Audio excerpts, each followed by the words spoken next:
A Betazoid cadet's scream of agony pierced the smoky air as a human soldier put a bullet through each of its 4 eyes. "Real meat grinder.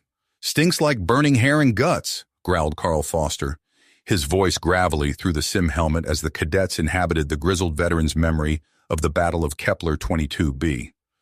"Krynox ain't so tough when you crack that shell and scoop out the snot inside."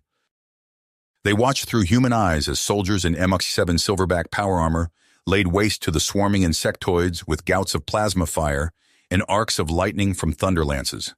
Attack shuttles swooped low, pouring streams of unguided rockets into Krynox tunnels. Distant mushroom clouds rose on the horizon from fusion bombs.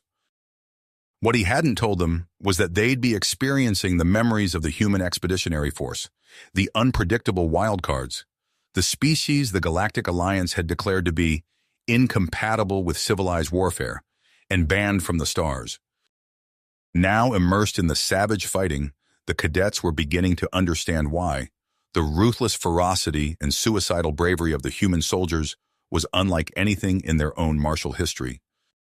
Foster felt only cold satisfaction as he locked and loaded. It was time to show the galaxy how humans won their wars. And they were going to commit it through the eyes of the Wraiths. The cadets stumbled out of their immersion couches, legs trembling, some retching from the brutal sensations. The acrid stench of vomit mixed with ozone from the overheated sim pods. Commander Linux's face was grim as he barked, "Debriefing room, now! On the double!" Vortox surveyed them coldly. "Your reactions to the Battle of Kepler 22b, speak." "The Galactic Alliance would never commit such atrocities," declared Xyloth, an earnest Athorian, her frills quivering with conviction. Linux and Vortox traded a heavy glance. The general's already dour face turned even stonier. "Prepare for another simulation, a classified operation known as the Siren's Call Incident, kept secret from the public and most of the military." He jabbed a clawed finger at them. "This never leaves this room, understood?" Minutes later, the cadets plunged back into the nightmare. To their revulsion, the cadets' Black Ops personas helped cover it up, falsifying reports, destroying evidence, lips sealed under threats of court-martial and neural wipes. Mackenzie and the Galactic commander, a principled Andorian named Talara, raged at each other. She accused him of orchestrating the civilian deaths. He denied it with a mocking sneer. They nearly battered each other senseless before Talara vanished abruptly from the simulation. Shell-shocked, the cadets crawled out into harsh light. Commander Talara stood there in the flesh, eyes haunted, beside Vortox and Linux. Vortox loomed over them, voice a subterranean rumble. "Commander Talara will be joining Linux's teaching staff. You've barely glimpsed the dark truths of the Galactic War. Prepare to question everything you thought you knew." Confusion and nausea warred on the cadets' faces as their moral certitude crumbled. Xyloth in particular looked assaulted. Her faith in galactic infallibility rocked to the core. Linux's voice cut through the murmurs. "Cadets, you've witnessed the ugliness of war firsthand. Now it's time to dissect the ethics behind those actions." "Sometimes, Commander," Linux countered, his tone measured, "the greater good demands difficult choices." The debate ignited, voices rising as the cadets found themselves drawn in. Xyloth, the Athorian cadet, spoke up, her frills quivering. "But sir, how can we justify civilian casualties? Surely that crosses a line." Linux fixed her with the unwavering focus. "In war, lines blur. The Krynox threat endangered countless worlds. Hard decisions had to be made." The lecture hall doors hissed open, cutting her off. A tall, willowy figure glided in, silver skin gleaming under the harsh lights. Admiral John Claveth, the Veloxian Director of Advanced Studies, surveyed the room with penetrating eyes. "Principles are admirable," Claveth's melodious voice rang out, "but they mean little if our civilization falls. These cadets have proven themselves ready for the next level." The air grew thick with tension as Claveth explained the upcoming simulation. The siege of Krynox Prime. The cadets exchanged uneasy glances, memories of their previous experiences still raw. Minutes later, they found themselves strapped into the sim pods once more. The transition was jarring. Suddenly, they were on the bridge of a massive warship, the USS Olympus. Holographic displays flickered with tactical data, while view screens showed the looming bulk of Krynox Prime. A mountain of a man strode onto the bridge, his presence electric. Admiral Thaddeus Riker, Supreme Commander of the Human Expeditionary Force. His voice boomed through the command center. All ships, commence bombardment. Groundside teams, prepare for deployment. Today, we end this war. The cadets inhabiting the minds of bridge officers felt the ship shudder as it unleashed its devastating payload. On the screens, they watched Krynox defenses crumble under the onslaught. Riker's eyes gleamed as he issued rapid-fire orders. Deploy the Psi-Corps. I want those hive minds shattered before our troops hit dirt. The invasion unfolded with brutal efficiency. Human Marines swarmed across the blasted landscape, while armored divisions punched through Krynox strongpoints. New weapons tore through chitinous armor like paper, while psionic assaults left the insectoids reeling in confusion. They crashed hard, the bridge a mess of sparking consoles and groaning metal. Outside, the sounds of battle raged. The Queen's counterattack had thrown the human forces into disarray. Riker struggled to his feet, blood seeping through his uniform. His voice was steel as he addressed the survivors. We're not done yet. This is our chance to end it, once and for all. The cadets found themselves swept up in Riker's unstoppable drive as he rallied the battered HEF forces for one final push. They charged through the tunnels of the Hive Nexus, plasma fire and bioacid spraying around them. Riker met her head-on, his own latent abilities flaring to life. The two titans clashed in a battle that transcended the physical, while around them, humans and Krynox tore each other apart. Just as Zartha seemed poised for victory, a familiar figure burst onto the scene. Captain Mackenzie, leading a squad of midnight armored wraiths. Their surprise attack gave Riker the opening he needed. You've witnessed the end of the Galactic War, he intoned, but this is only the beginning of your journey into its darkest secrets. Admiral Claveth's silver skin gleamed under the harsh lights as he addressed the cadets. We'll take a brief recess, but make no mistake, your journey into the shadows of the Galactic War has only begun. The cadets filed out, their faces a mixture of exhaustion and barely concealed trauma. As the door hissed shut behind them, Claveth turned to Commanders Linux and Talara. Time is a luxury we don't have, Linux cut in, his voice gruff. The galaxy grows more unstable by the day. They need to be ready. Minutes later, the cadets found themselves following Linux into a cavernous archive vault. The air was thick with the smell of ozone and old data chips.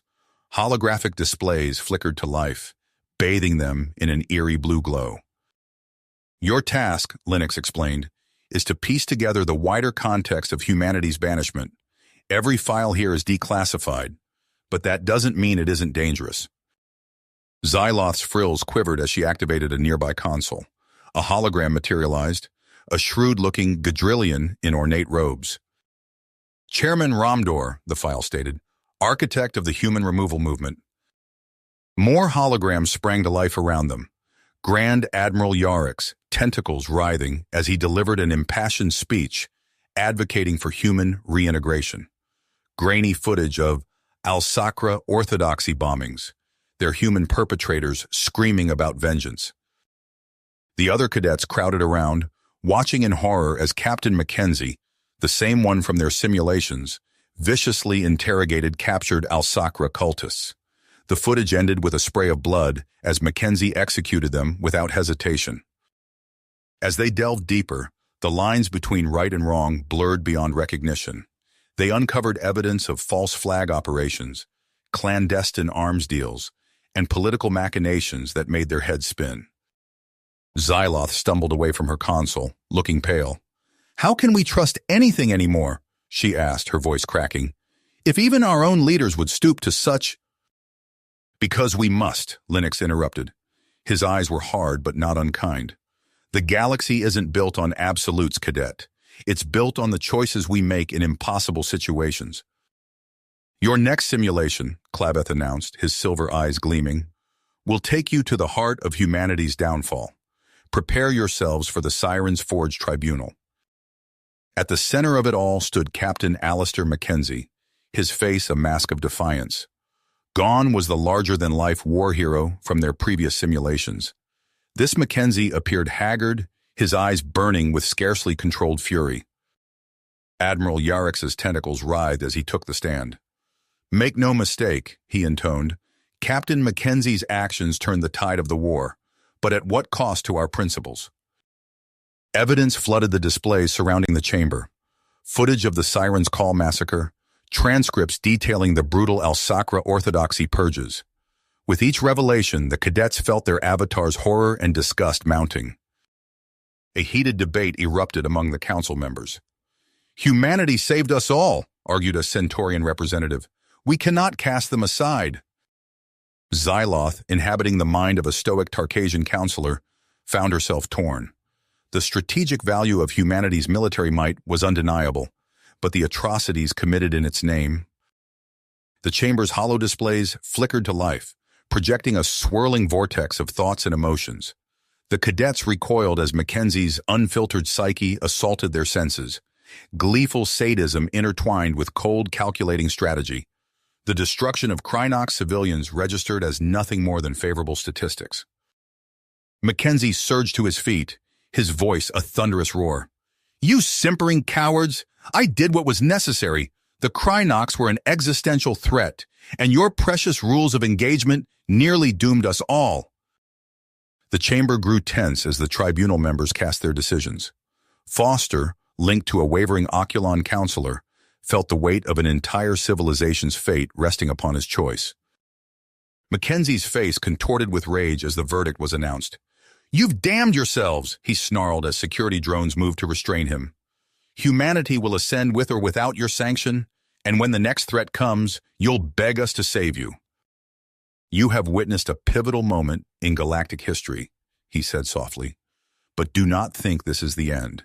In the coming weeks, you will uncover evidence that suggests an even deeper conspiracy behind humanity's fall from grace. Prepare yourselves, cadets. The truth may be more dangerous than you can imagine." "Welcome," he intoned, "to the Nexus Archive."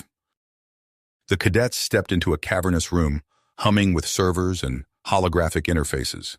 Commander Linux stood at attention near a central console. "This database," Linux explained, his voice gruff, "contains our most sensitive intelligence on the human war effort. Your mission is to analyze the key players who shaped humanity's ultimate fate." Xyloth's frills quivered as she approached a nearby terminal. "Where do we begin, sir?" The cadets activated their assigned stations. Hollow screens flickered to life, displaying a three-dimensional rendering of Riker's stern face. Foster's eyes widened as he scrolled through the dossier. "It says here Riker was considered a tactical genius," he murmured. "But look at these psych evaluations from the later stages of the war." "After the siege of Krynox Prime," Xyloth read aloud, "Riker claimed to have experienced a divine revelation during a near-death experience. He became obsessed with the idea that humanity was destined to reshape the galaxy." "Diagnosed sociopath," Xyloth whispered, her voice tight. "Complete lack of empathy or moral constraints." "There's more," Foster said, his voice catching. "Look at this addendum."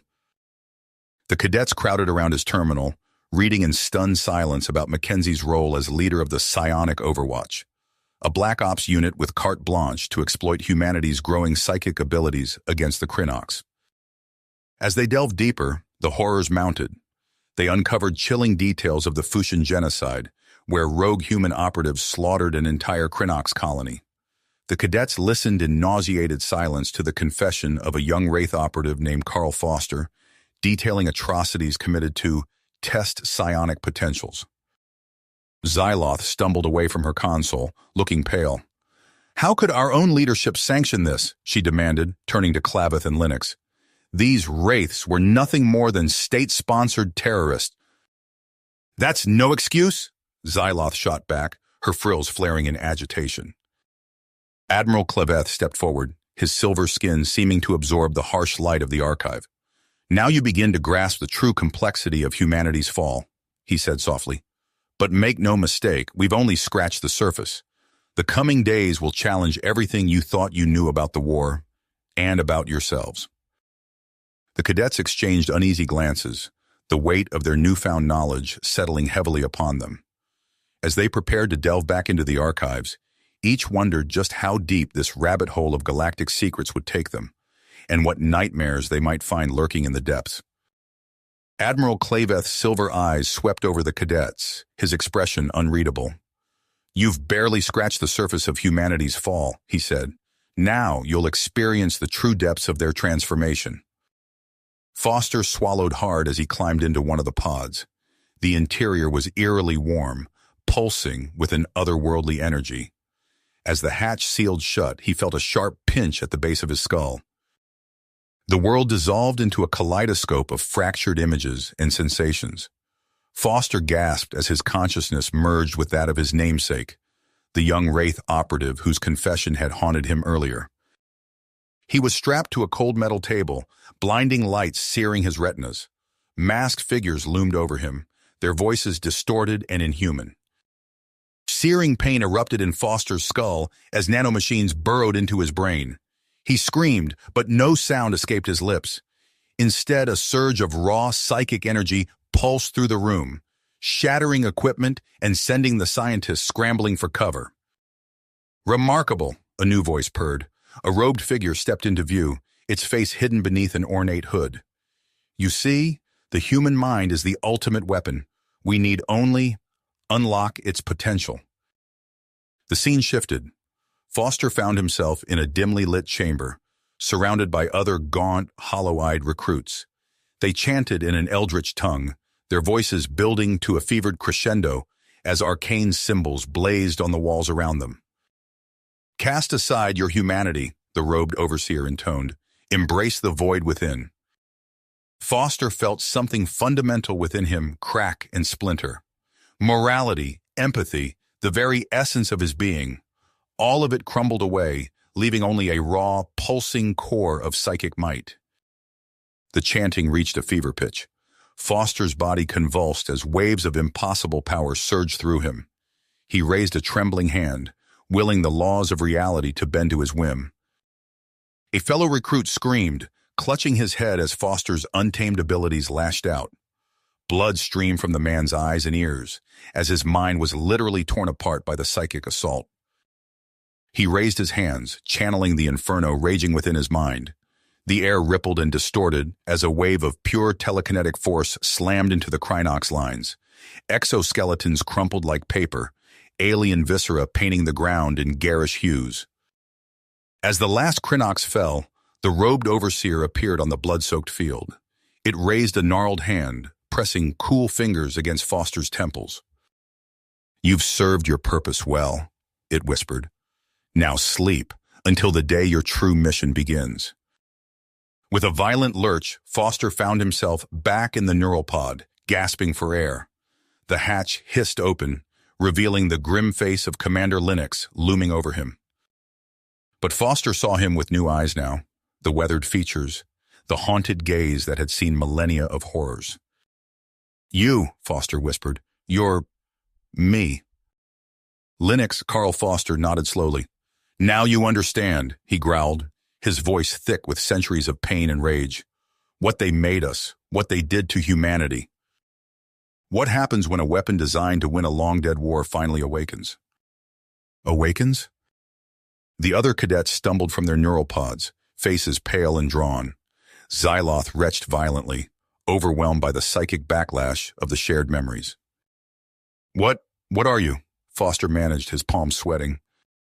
He strode to a nearby console, fingers flying across the interface. "There's more you need to see. All of you. We're going to an old Wraith bunker, one that predates the end of the war."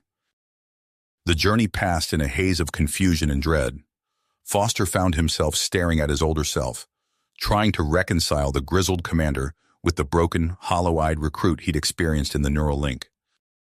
The bunker itself was a relic of a bygone era. Dust-covered consoles flickered to life as Linux accessed ancient data repositories. Holographic displays sprang up, filling the air with ghostly images of Project Transfiguration's darkest secrets. The cadets bore witness to occult rituals masquerading as scientific procedures, chanting cultists in lab coats, test subjects writhing as their minds were torn asunder and reshaped, and always overseeing it all, the robed figure Foster recognized from his shared memories. Lennox nodded. We knew it as the Vizralth, a non-corporeal entity that posed as a member of the Galactic Authority, but its true nature and motives— He trailed off, shaking his head. A perfect crucible, the Vizralth's distorted voice purred, forging humanity into the weapon we require. When the true enemy emerges, our savage shock troops will be ready. Foster's stomach churned as the implication sank in. Our entire war, everything we suffered, it was all engineered? Why reveal this now? Foster demanded. Why put us through those simulations if you knew the truth? Lennox's eyes narrowed. Because the Vizralth is stirring. I've tracked signs of its re-emergence. And now it's maneuvering to reactivate the dormant kill scripts in surviving wraiths. This may be a prelude to reigniting full-scale galactic conflict. The cadets exchanged looks of dawning horror. Their training, their entire understanding of recent history, all of it called into question by forces beyond their comprehension. Lennox's weathered face softened almost imperceptibly as he regarded his younger self. I'm sorry to burden you with this knowledge, but you needed to understand the true scope of what we're facing. Whatever cosmic game is being played, it seems even the existence of sapient life itself may be nothing more than a move on an unfathomable board. Xyloth was the first to break the oppressive silence. You expect us to believe this madness? Her frills quivered with nearly unleashed emotion. That some extra-dimensional parasite orchestrated the entire war? Not just the war, Lennox growled, his ancient eyes burning with centuries of pain.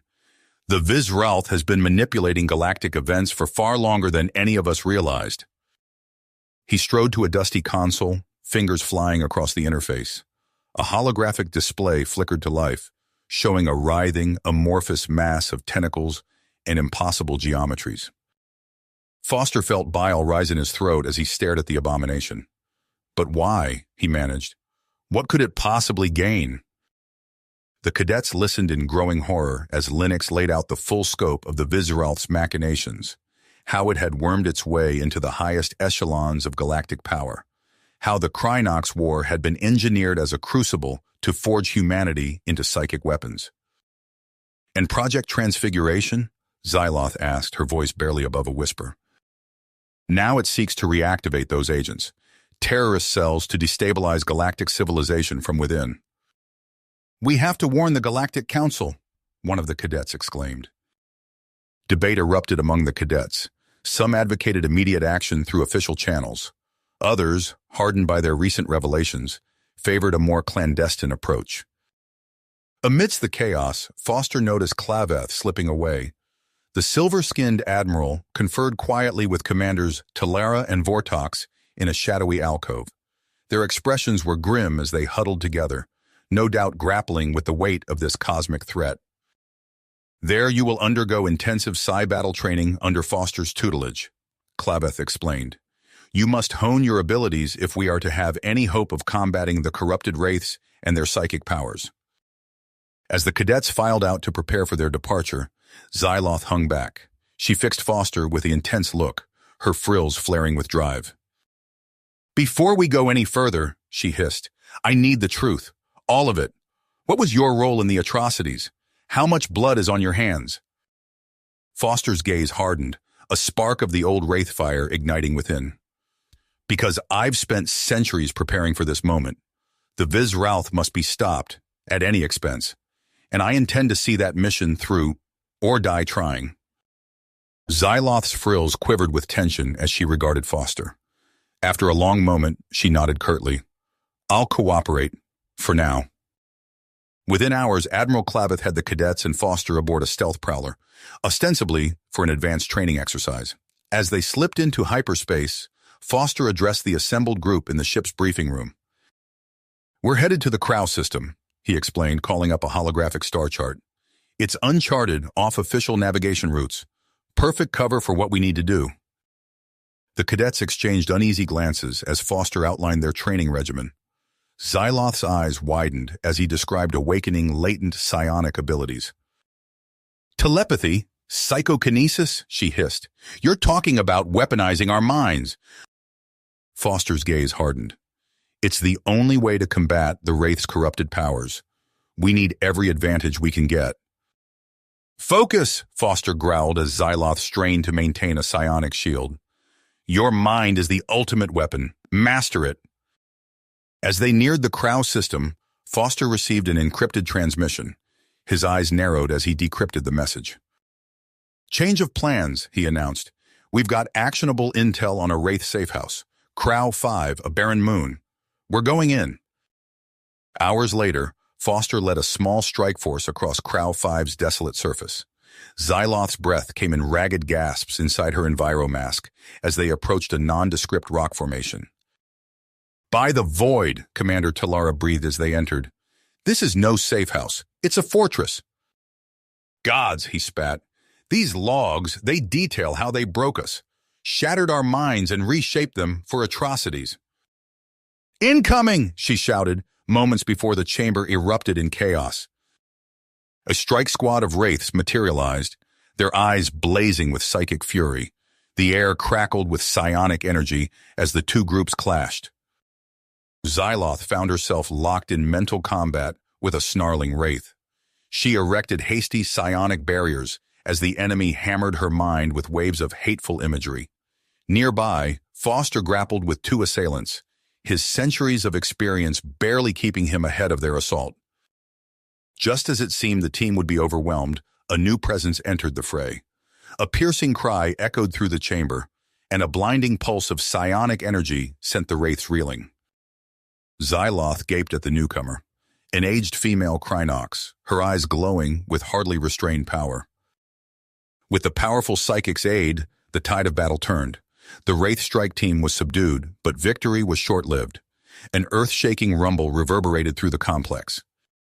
The artifact, Foster shouted, gesturing to a towering monolith pulsing with sickly light.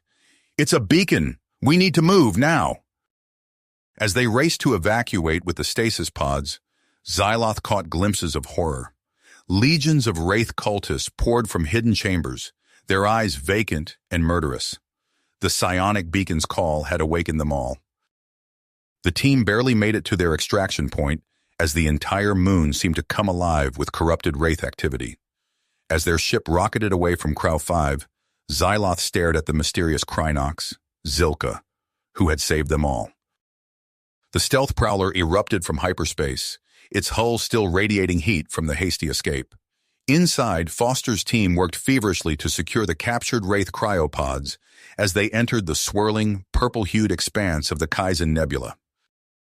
"Status report," Claveth barked, his silver skin reflecting the nebula's eerie glow.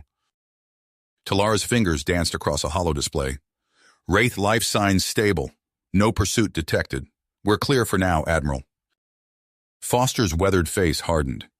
"Can you decipher what triggered their awakening?" "Worse," Foster said, his voice leaden. "We've sent out a cosmic dinner bell. The Vizralth is coming, and it's bringing an appetite for our entire dimension." Claveth's voice cut through the tension. "Options, now." "And risk the Vizralth's agents within the Alliance getting their tentacles on these prisoners?" Xyloth shot back. "We'd be handing them the keys to our destruction." As voices rose and tempers flared, Foster's calm words silenced the room. "There is another way." All eyes turned to the ancient Wraith as he outlined his desperate plan. A synchronized mind meld, led by Zilka, to overwhelm and rewrite the Wraith's corrupted psyches. "Are catastrophic," Talara interjected. "This is madness. One misstep, and we could lose ourselves entirely." "I'm in," Xyloth declared, locking eyes with Foster. Others quickly voiced their assent. "Remember," Zilka's voice echoed in their shared mind space, "we must move as one. Hesitation will be our undoing."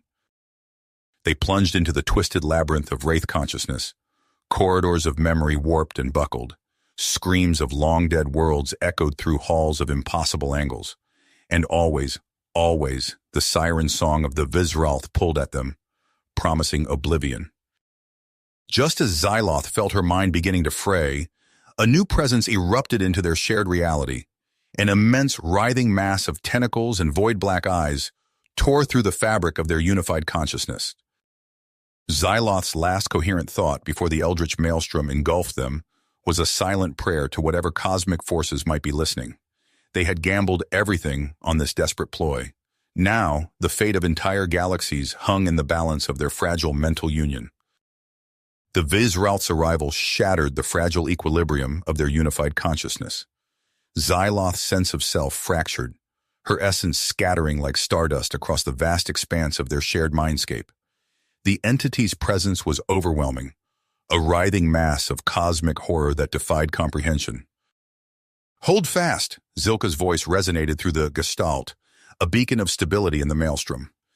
The ancient Krynox's psychic disciplines manifested as gleaming citadels of thought, bastions against the encroaching void.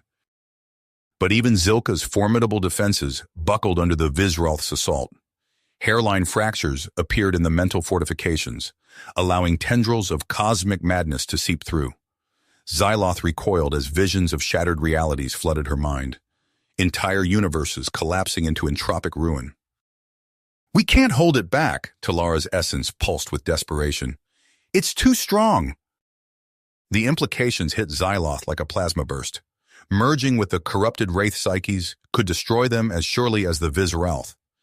Yet as another wave of oblivion crashed over them, she knew they had no choice. "Do it," she projected, bracing herself for the inevitable. The Gestalt reached out, grasping the essence of the captive wraiths. Captain Mackenzie's psyche unfurled before them, a tapestry of violence and remorseless purpose. As they merged, Xyloth's mind was flooded with memories of atrocities beyond imagining. Foster's essence enveloped them, channeling that defiance into a singular purpose.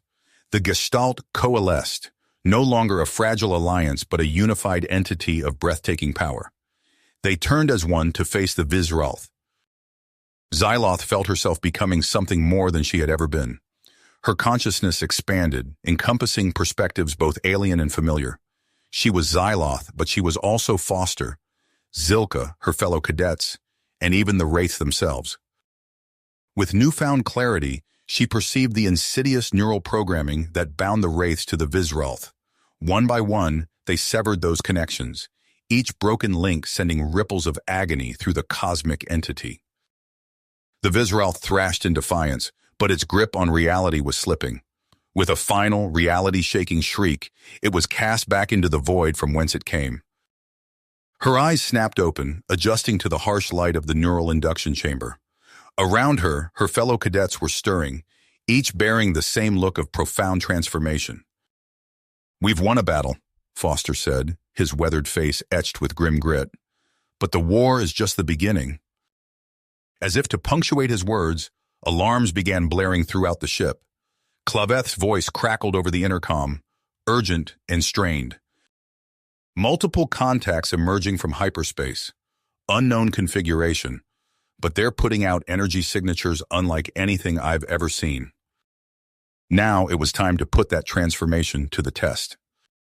"Battle stations," Claveth's voice echoed through the ship. "All hands prepare for immediate engagement." "We need to move," Foster said, his tone brooking no argument. "Admiral Claveth, set course for the nearest Alliance stronghold. We need a secure location to regroup and plan our next move."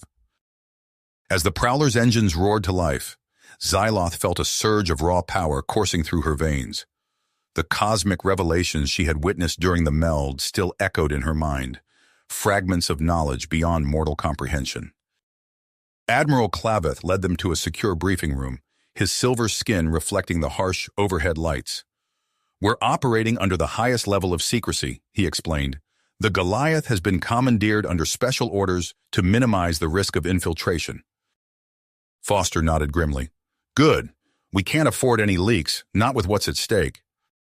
Over the next few days, Xyloth found herself immersed in an intensive training regimen, unlike anything she had experienced before. The Gestalt Collective's shared knowledge allowed them to tap into abilities that would have taken years to master under normal circumstances.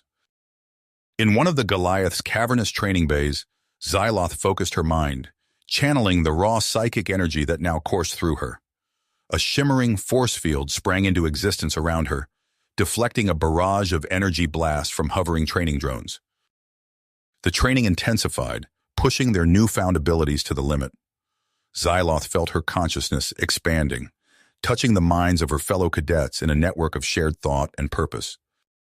Meanwhile, Foster spent long hours interrogating the captive wraiths, their minds temporarily stabilized but still fraught with the lingering corruption of the Visralth. Xyloth caught glimpses of the ancient wraith emerging from the quarantine chambers, his face etched with relentless drive. During a rare moment of respite, Foster gathered the group for a briefing. His weathered features seemed to have aged years in the span of days. "The Visralth's influence runs deeper than we ever imagined," he began, his voice heavy with the weight of cosmic revelations. "It has been manipulating events across known space for millennia, seeding its corruption at key points throughout galactic history." Holo displays flickered to life, showing star charts marked with pulsing red nodes. "These are nexus points where the Visralth's influence has been strongest," Foster explained. "But to truly stop it, we need to find its physical anchor in our reality." Xyloth felt a chill run down her spine as she contemplated the implications. "We need to sever that connection," she said, her voice steady despite the enormity of the task ahead. "We don't have a choice," Xyloth countered, drawing on the collective strength of their shared consciousness. "Our unity gives us a chance no one else has ever had." As final preparations were made, Xyloth found herself standing before a viewport, staring out at the vast expanse of space. The weight of their mission pressed down upon her, a burden she now shared with her fellow cadets. "By the void," Talara breathed, her eyes wide with shock. Claveth's voice crackled over the comms. "Battle stations! All ships, prepare to engage!" Suddenly, alarms blared within the shuttle. Strange, otherworldly entities emerged from the dimensional rift, their forms defying the laws of physics as they converged on Xyloth's small craft. As they emerged on the other side, a realm of nightmares unfolded before them. Fractal landscapes of pure energy stretched in every direction, pulsing with eldritch power. Aberrant entities flitted at the edges of perception, their forms defying comprehension. "Shields holding," Talara reported, her voice strained. "But these readings are off the charts. I've never seen anything like this." Xyloth extended her consciousness, creating a protective barrier around her fellow cadets' minds. The psychic assault was relentless, threatening to overwhelm their sanity with each passing moment. "There," Xyloth said, pointing towards a pulsing nexus of energy. "The singularity anchor. I can feel its pull." As they approached, the true nature of the anchor revealed itself. An archaic mechanism of incomprehensible design loomed before them, its age beyond reckoning. It hummed with primordial power, a stabilizing force for the Visralth's intrusion into their reality. Suddenly, the space around them erupted with activity. Transdimensional demons materialized, their forms shifting and warping with each movement. Psychic hellscapes unfolded, assaulting their senses with visions of cosmic horror. "It's the Visralth!" Xyloth shouted, recognizing the nature of the attack. "These are manifestations of its primal unconscious, the source of all cosmic terrors." The Xenopsionic cadre fought back, channeling their Gestalt consciousness into a unified defense. Xyloth felt her mind expanding, breaking free from the constraints of four-dimensional reality. With a thought, she unleashed a blast of multi-spectrum psionic energy, shattering a wave of advancing demons. Outside the rift, the battle raged. The Goliath and its battle group endured a relentless barrage from enemy dreadnoughts. Foster's voice crackled over the comms, barking orders as he coordinated increasingly complex maneuvers to avoid destruction. Within the singularity, Xyloth and her team pressed forward. They unleashed their newfound abilities, their attacks transcending conventional physics. Reality itself bent to their will as they fought their way towards the anchor. "We need to destabilize it," Xyloth communicated telepathically to her team. "Focus your energies on disrupting its higher dimensional underpinnings." Then the very fabric of reality tore asunder. A presence beyond comprehension manifested before them. The Visralth itself, in all its terrifying glory, it was a writhing mass of darkness, an avatar of pure entropy, the ultimate abyss at the end of all things. Xyloth reeled as understanding crashed over her. The anchor had been merely a conduit. The true essence of the Visralth dwelled in the null space between dimensions, an indomitable void tide threatening to consume all realities. In that moment of clarity, Xyloth knew what had to be done. With a final, transcendent act, she reached out to her fellow cadets. Their consciousness merged, becoming something greater than the sum of its parts. As one unified being, they plunged into the cosmic abyss. Xyloth felt their collective essence entwining with the void, initiating an ontological recursion. They became locked in an eternal struggle, a battle for the very nature of existence itself. Time lost all meaning as they wrestled with oblivion. Xyloth's consciousness expanded to encompass entire galaxies, then universes. She was everywhere and nowhere, fighting a war on a scale beyond mortal comprehension. And still the battle raged on. Outside the singularity, alarms blared throughout the Goliath's command deck. Admiral Claveth's silver skin rippled with tension as he surveyed the rapidly deteriorating situation. "All ships, disengage," he barked. "Prepare for emergency slipstream jump." Foster's avatar flickered on the main view screen, his face etched with stubborn persistence. "We're cutting it close, Admiral. The anomaly's expansion is accelerating beyond our projections." The battle group's engines flared to life, propelling them away from the collapsing vortex rift. As they retreated, reality itself began to warp. Three-dimensional pockets of frozen space-time bloomed in their wake, spreading outward from the singularity's epicenter. On the Goliath's bridge, holographic displays showed the alarming progression of the dimensional collapse. Entire star systems blinked out of existence as the wave of cosmic zero point expanded. "It's a phase transition," one of Claveth's scientists reported, her voice tinged with awe and horror. "The recursion between the Gestalt and Visvralt, it's created an artificial singularity at the root of existence itself." Foster's voice echoed through the chaos. "We have to scatter. It's our only chance to survive the singularity's expansion." Only Xyloth and Foster remained, their essences intertwined at the very edge of oblivion. With a final, wrenching effort, Foster channeled an ancient wraith technique. Xyloth felt her core consciousness tear away from the recursion nexus, violently ejected into the nearest stable slipstream vector. As reality dissolved around him, Foster's last words echoed through Xyloth's fading awareness. "Remember."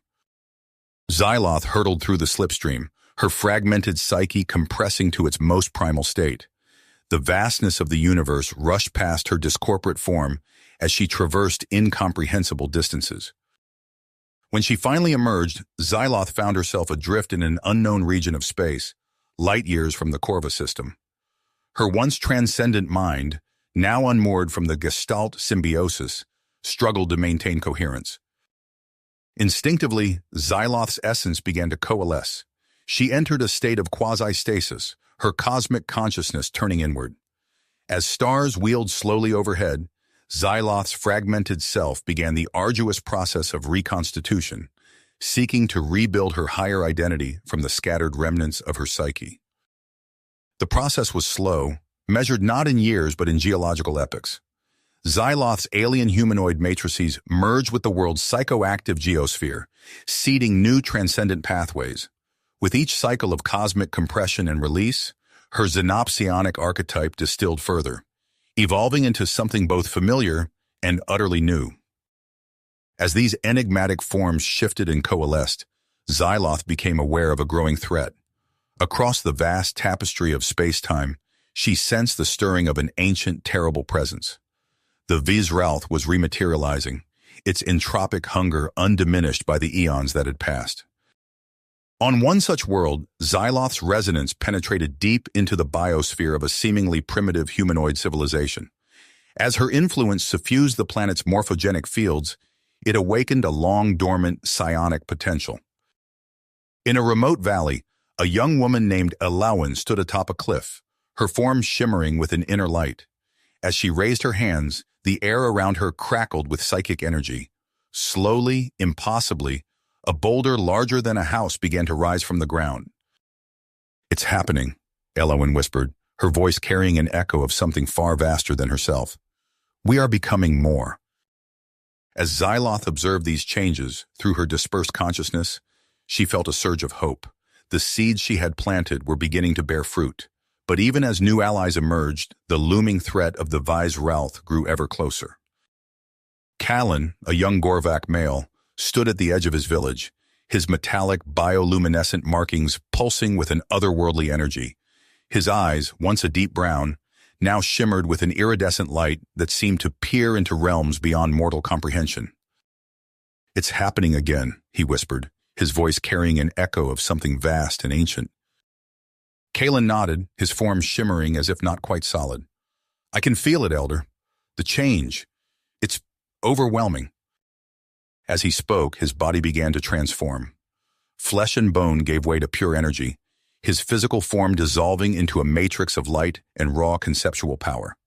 The air around him thrummed with potential, reality itself bending to accommodate his transcendent nature. Elder Mara fell to her knees, overcome by the sight.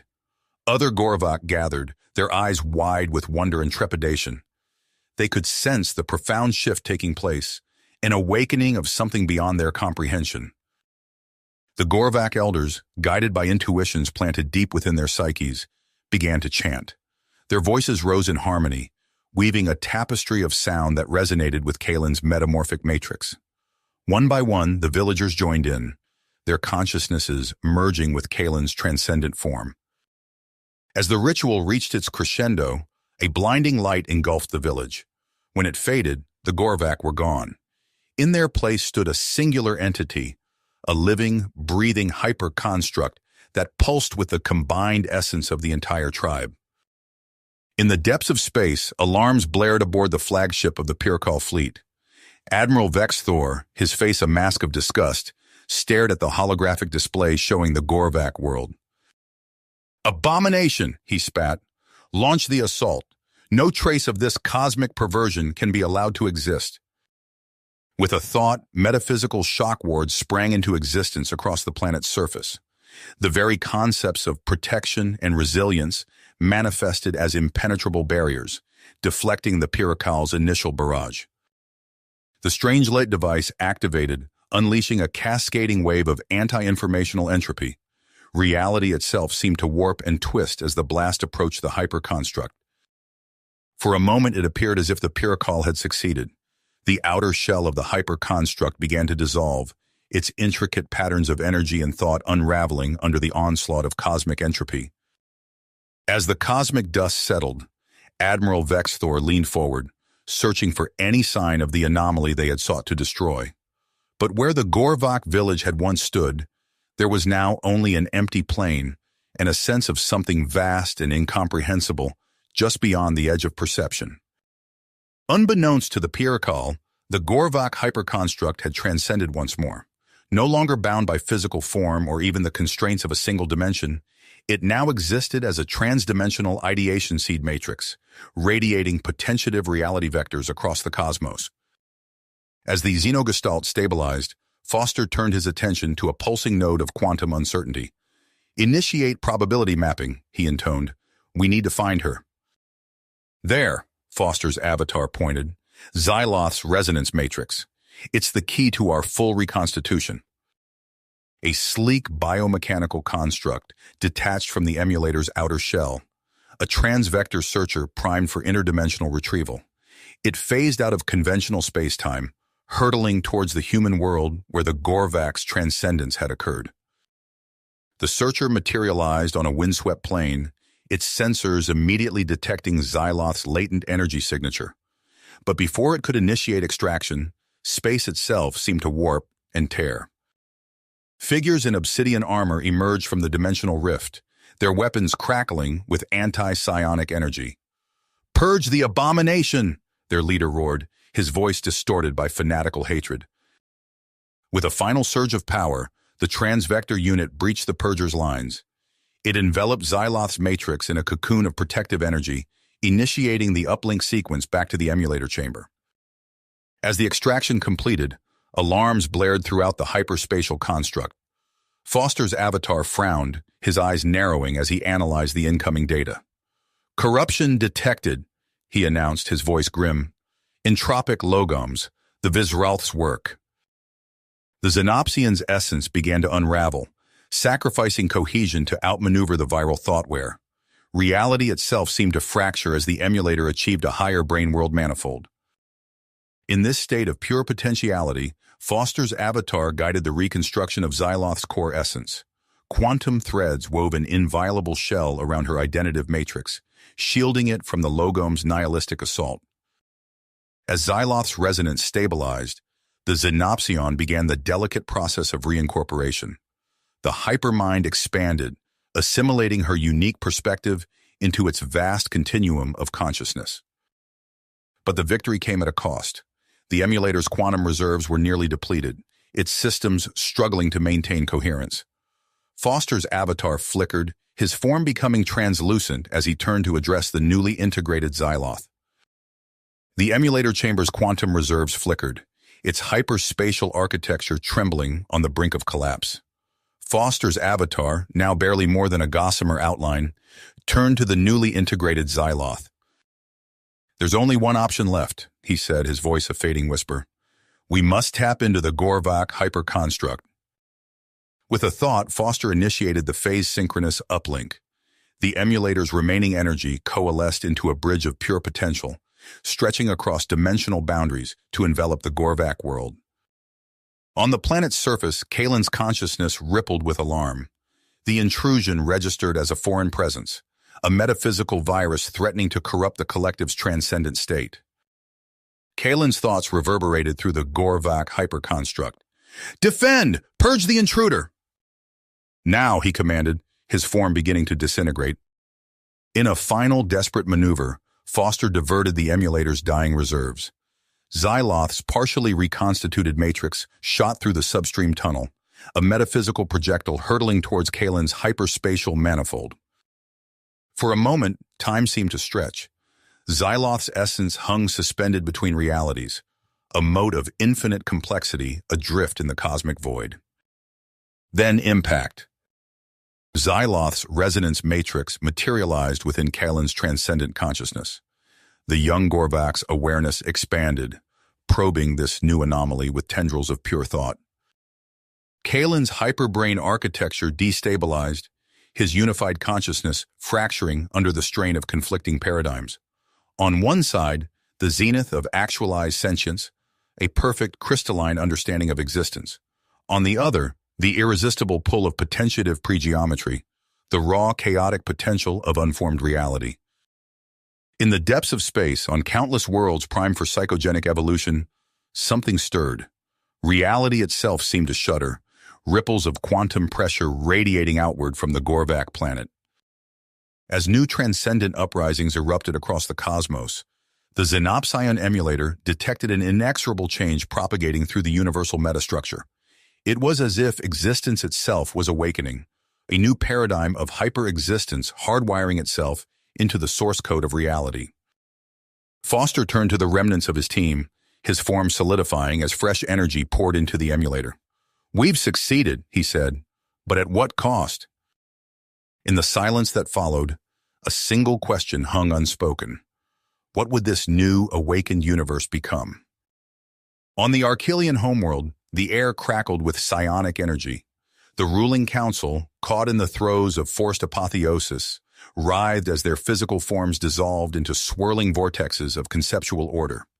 Their minds, once separate, fused into a singular overmind, a colossal hyper-construct that towered over the planet's surface.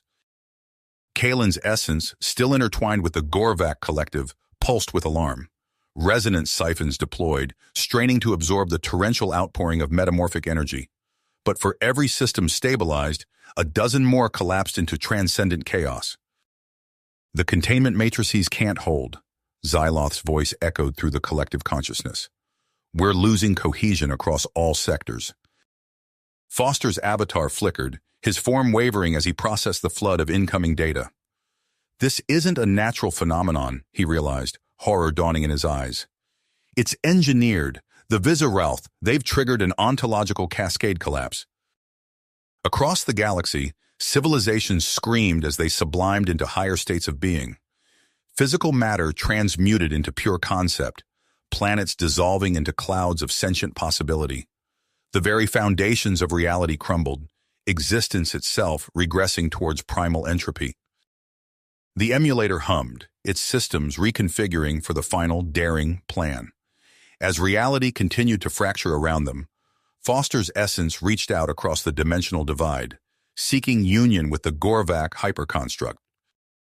Two polarities of existence, potentiative pregeometry and actualized hypersentience, collided in a blinding flash of conceptual energy. The resulting implosion, chart explosion, rippled outward, a new Big Bang birthing itself from the ashes of the old universe. White. Reality imploded, compressing into an impossibly dense singularity. Then, with explosive force, it expanded outward.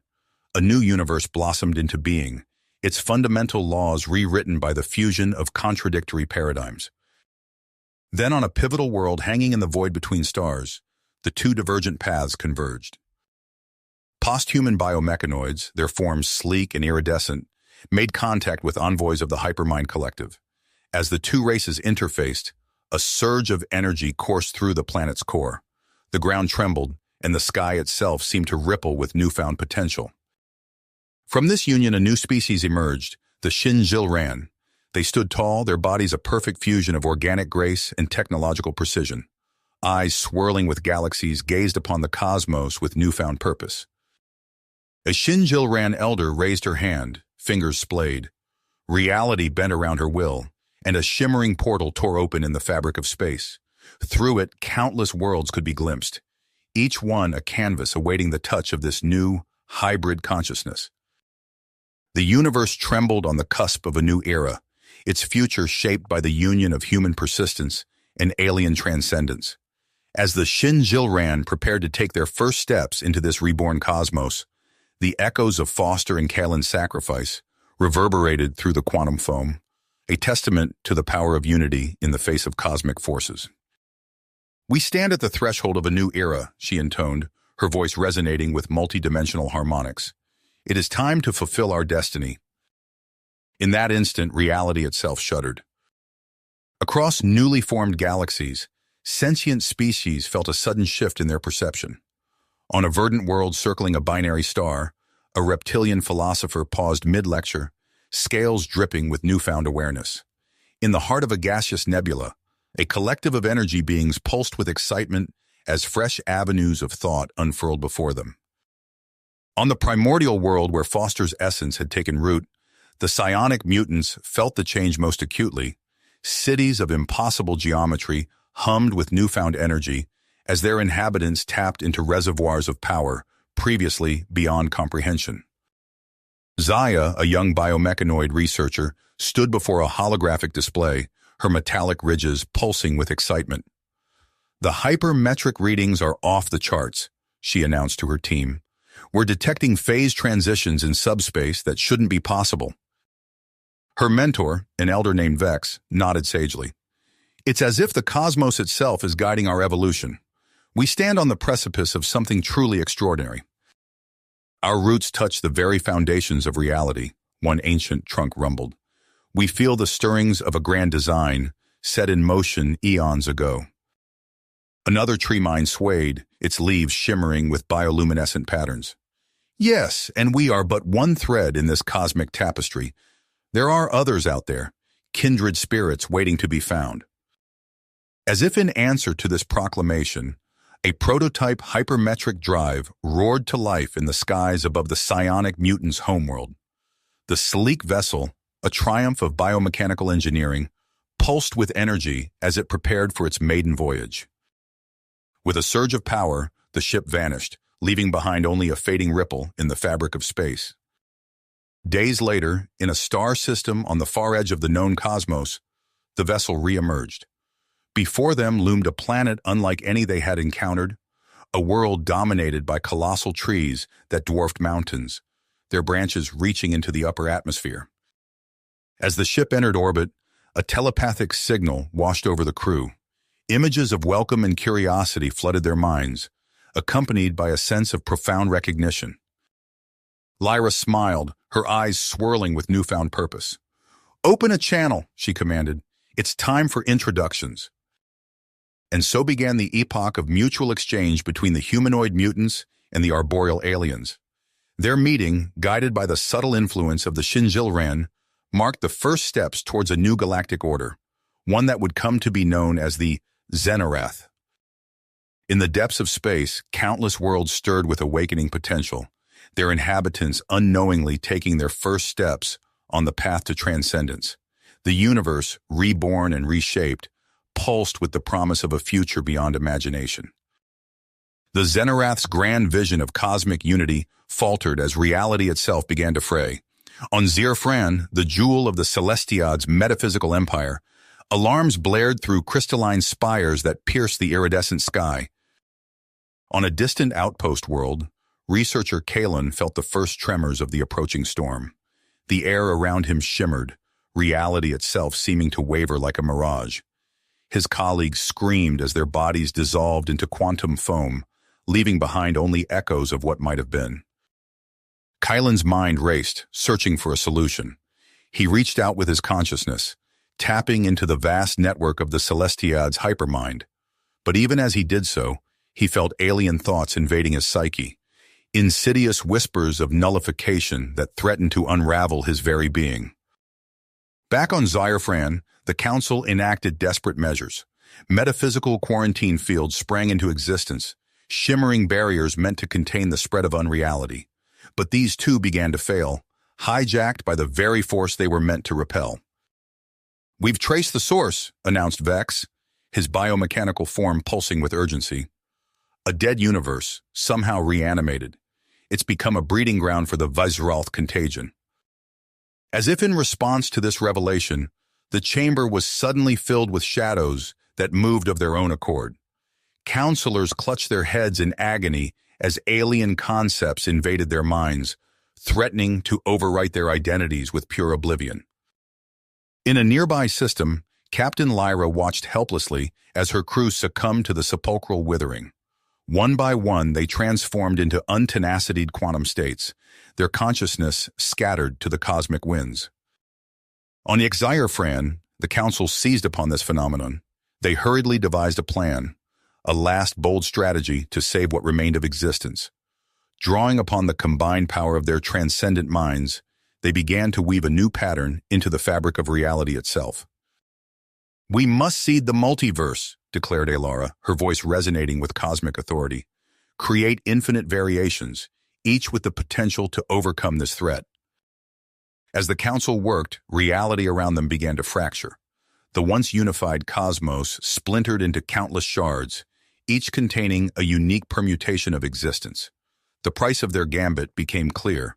The Celestiad itself would be torn asunder, its grand vision of unity sacrificed for the chance of survival.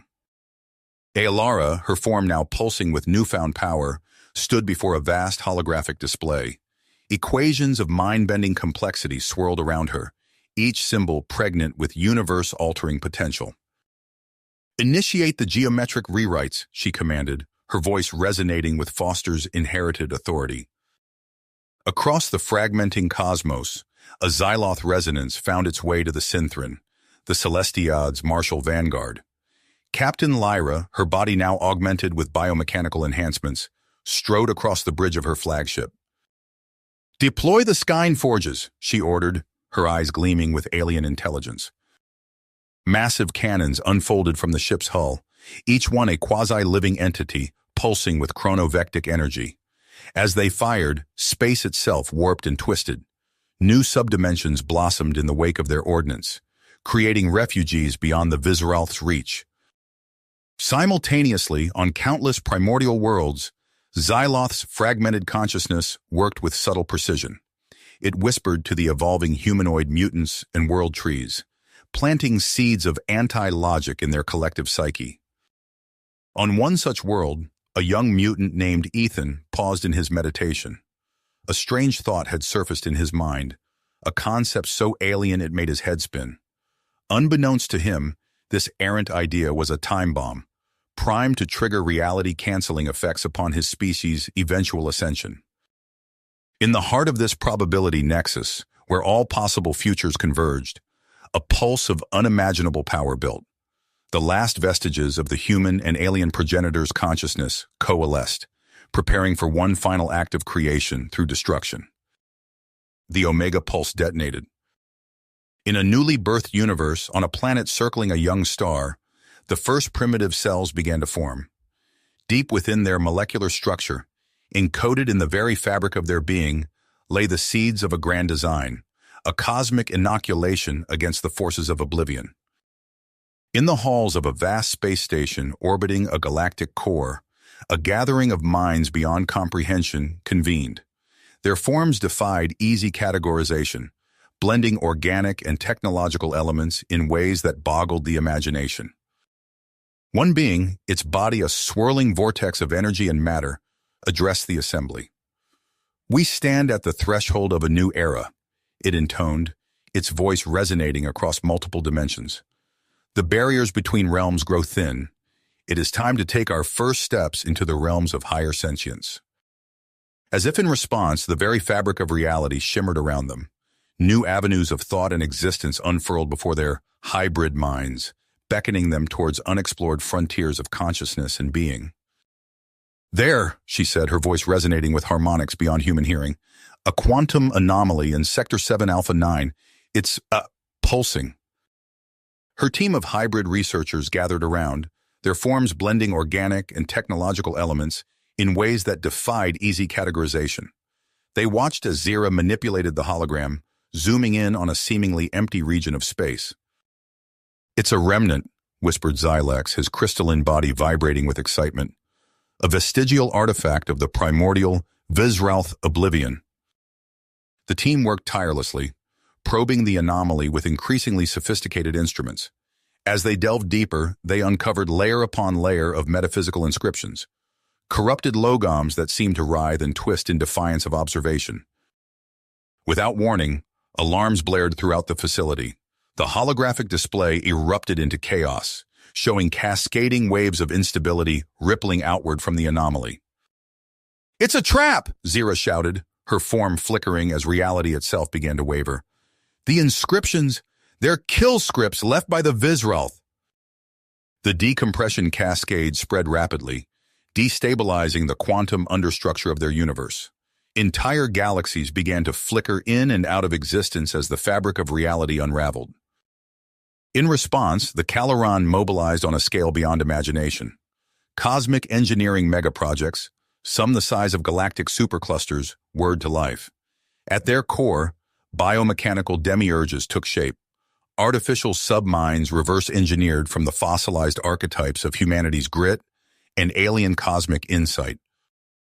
Zyra stood at the control nexus of one such demiurge, her consciousness expanded to encompass its vast complexity. With a thought, she deployed it across the blighted sectors of the manifold. In a coordinated effort spanning multiple dimensions, the Caloran civilization executed their daring plan. They created a metaphysical honeypot, drawing the vestigial anti-ontology of the Visralth further into their manifold. As the corruption bled into the demiurge's subminds, something unexpected occurred. The seeded archetypes, the very essence of transcendent sentience that the Visralth was created to destroy, began to destabilize its fundamental nature. Zyra watched in awe as the impossible unfolded before her. "Now!" she commanded, her voice echoing across realities. In an instant, the Caloran withdrew their demiurges. The interstitial manifold volume transformed, becoming a hypermatrix of converging contradictions so dense it defied comprehension. "We've done it," Xylex said, his crystalline form pulsing with vibrant energy. "We've initiated a new renaissance." Zyra nodded, her gaze fixed on the holographic display. The universe around them seemed brighter somehow, more vivid and full of potential. "This is just the beginning," she said, her voice filled with wonder. "The barriers between realms are thinner than ever. It's time to explore what lies beyond." The cosmic journey of sentience continued, but not all paths led to enlightenment. In a distant corner of the multiverse, a group of cadets gathered in a stark, utilitarian classroom. The air hummed with tension as they faced their instructor, a battle-scarred veteran whose very presence seemed to defy the laws of probability. "You think you understand war," the instructor growled, his voice carrying the weight of countless battles. "You don't know the half of it." The cadets exchanged uneasy glances.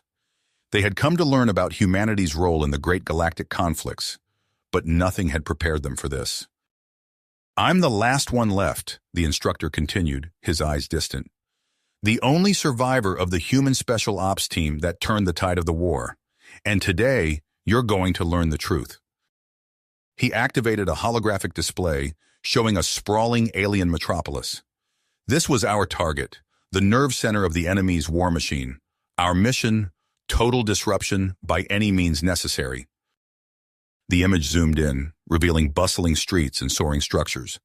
The instructor's voice grew cold. "We infiltrated through the civilian sectors. When security forces engaged us, we didn't hesitate. We used the populace as cover, as shields. When the evacuation orders came, we ignored them," the instructor pressed on. "We dug in, using commercial areas as strongholds. And when the counterattacks came—" "Civilized?" The instructor cut her off with a harsh laugh. "There's nothing civilized about war, cadet. We were there to win, at any cost." Talara stood abruptly, her face a mask of disgust. "You dishonor your entire species with these lies," she spat, storming out of the room. Several other cadets followed, unable to bear more. Xyloth remained, her mind racing. She studied the instructor, noting the subtle tremor in his hands, the haunted look in his eyes that spoke of truths yet untold. "Sir," she ventured, her voice steady despite her inner turmoil, "was this truly a rogue operation?" Xyloth's mind reeled. The implications were staggering, forcing her to question everything she thought she knew about galactic politics and the nature of conflict itself. Xyloth's mind reeled as she absorbed the instructor's words. The weight of cosmic truth pressed down on her, threatening to crush her long-held beliefs about galactic order and justice. "Sir," she said, her voice barely above a whisper, "I need to know everything, the full truth." The instructor's eyes locked onto hers, probing, measuring. After a long moment, he nodded. "Very well, cadet, but understand this. Once you hear it, there's no going back." "The Galactic War was a lie," he began, his voice flat. "A calculated ruse to provoke humanity into unforgivable acts. The oligarchs couldn't stomach the uncertainty," the instructor continued, "so they manufactured a pretext for our complete ostracization." Xyloth felt sick. "And the refugees, the asylum seekers?" The instructor's face darkened. "The final betrayal. Pacification nanomites, they called them. Microscopic weapons that delivered viral payloads to unsuspecting population centers." Images of chaos and terror flashed before them. Human refugees convulsing, their bodies twisting in unnatural ways as the nanomites rewrote their very beings. "But some of you survived," she said, grasping at a faint glimmer of hope. As he spoke, Xyloth felt a shift within herself. The truth she'd learned burned away old certainties, leaving behind the raw potential for something new. Xyloth stood, her posture resolute. She knew this was only the beginning, that the path ahead would challenge everything she thought she knew about the cosmos and her place within it. Xyloth's antenna quivered as she locked eyes with the instructor. "What will we do with this knowledge? We'll expose the truth, sir. We have to." Her words hung in the air, electrifying the remaining cadets. But before anyone could respond, the classroom door hissed open. Talara strode back in, her face a mask of hardly restrained fury. Behind her, the skeptical Geartalk and other cadets who had stormed out earlier filed in. "This charade has gone on long enough," Talara declared, her voice sharp. "Your lies dishonor not only humanity, but the entire galactic community." The instructor, Carl Foster, Xyloth now realized, turned to face the newcomers. His posture shifted subtly, a predator assessing potential threats.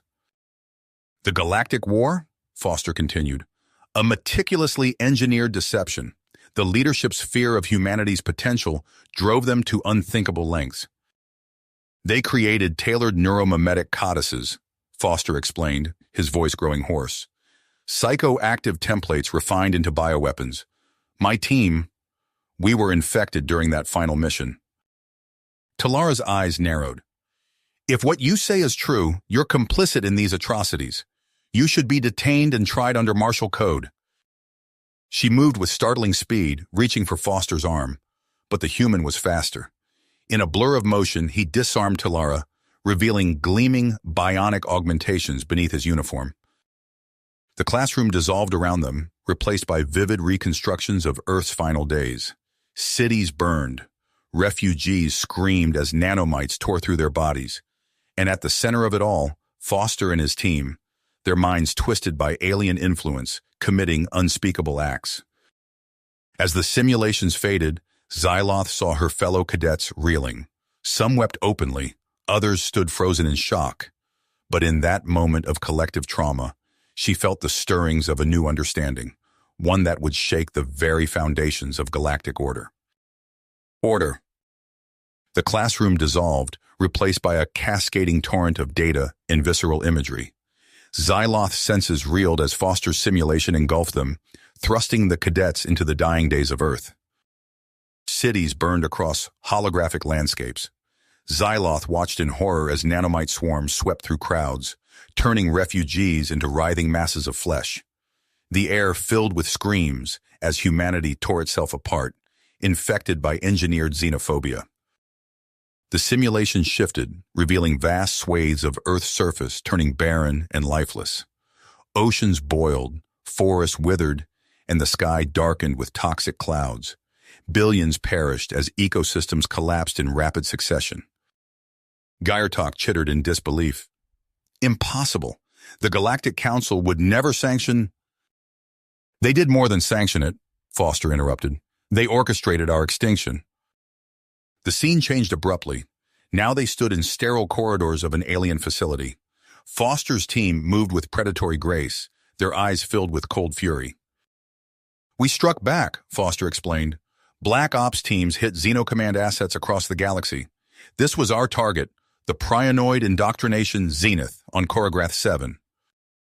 Xyloth watched as Foster's unit unleashed havoc. They deployed psycho-coded meme viruses, turning the facility's own weapons against its creators.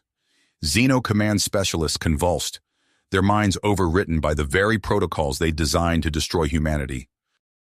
We became the monsters they feared, Foster said, his voice thick with emotion. But in doing so, we transcended their limitations. The simulation's final moments revealed a subtler victory. As Xenocommand initiated scorched earth protocols to erase all traces of humanity, compromised systems subverted their efforts. The essence of human consciousness, distilled into pure information, was seeded across the galaxy's metaphysical substrate. As the data stream faded, Xyloth found herself back in the classroom. Her fellow cadets stood in stunned silence, struggling to process what they'd witnessed. Talara, her earlier bravado shattered, spoke in a trembling voice. If this is true, what are we supposed to do with this knowledge?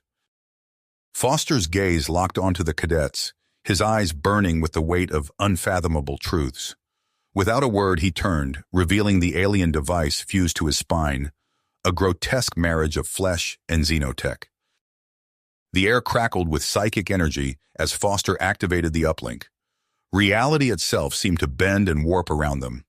Xyloth's mind exploded with information, her consciousness expanding beyond the confines of her physical form. She saw it all, the totality of human experience compressed into pure data, intertwined with alien apotheosis. The mathematics of existence unfolded before her, each equation a window into the fundamental nature of reality. Xyloth felt her own essence fragmenting, scattering across dimensions. She was everywhere and nowhere, her consciousness folded back on itself in impossible geometries. The boundaries between self and cosmos dissolved. When awareness returned, Xyloth found herself changed. Her body hummed with newfound power, reality itself seeming to ripple in response to her thoughts. She looked around, seeing her fellow cadets similarly transformed, godlike beings almost unchecked by mortal forms. Where Foster had stood, only empty space remained. The human's final act had catapulted him beyond the veil of ordinary existence, his essence woven into the very fabric of the multiverse. Talara's voice, now a symphony of harmonic overtones, broke the silence. What are we now? Xyloth opened her mouth to respond, but the words that emerged transcended language. Instead, she projected a burst of pure concept, the understanding that they had become more than mere beings. They were cosmic constants, archetypes destined to seed consciousness across infinite realities. As she prepared to take her first step into a larger cosmos, Xyloth's thoughts turned to the human who had set them on this path. Foster's sacrifice had unlocked potential beyond measure, ensuring that the legacy of both their species would echo throughout eternity. You have reached the end of the story. If you enjoyed this story and want to support us, please leave a like and subscribe to our channel, and for every comment that says 88, I will heart every single one of them. Thank you for your time.